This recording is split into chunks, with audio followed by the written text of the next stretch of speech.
This painting is called Blue Man with Harmonica, and it's based on a painting I had done a while ago, triggered by a man on the subway that was deep in thought, and it was all very blue lighting, and it always felt like a jazz man. So I did it again differently, and I added a harmonica, and it's going to be part of a series of limited palette paintings that are based on the Mississippi Delta Blues jazzmen.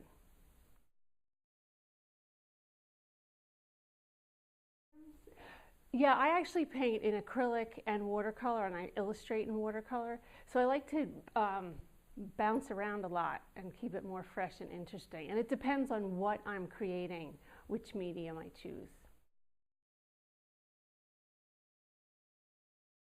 No, actually my illustrations are really tight, and I have to take a step back and loosen up. So I think by going to acrylic, it lets me come back and loosen up and then go back to my illustrations a little bit freer.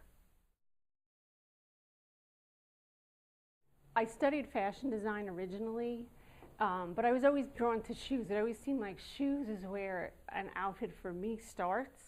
So it like builds from the ground up. It's like if you get the shoes right, everything else will work.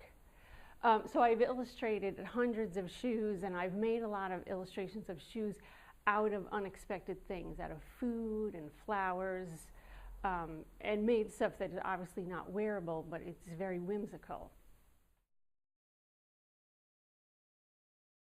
Oh, definitely. We live in Maplewood, and I'm very influenced by the age of when these towns were built. A lot of my paintings are drawn from the time period of the late 1800s into the 1920s. So it's had a tremendous influence. Yeah, and as I've done each tour, because it's funny, on the tours you don't really see the other artists, and you don't get to see their work, but each year as you come to the meetings and go to more shows, I've gotten to meet a lot more, and I feel much more connected to the community now, the art community, than when we first moved here.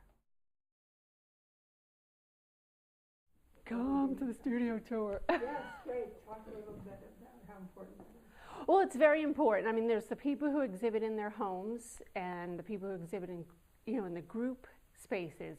And I really hope that people will make the effort to see a lot of everything, and make it worthwhile for all the artists who do all this work and put themselves out there and open their homes and open their studios. And we're waiting for the people to come in and see.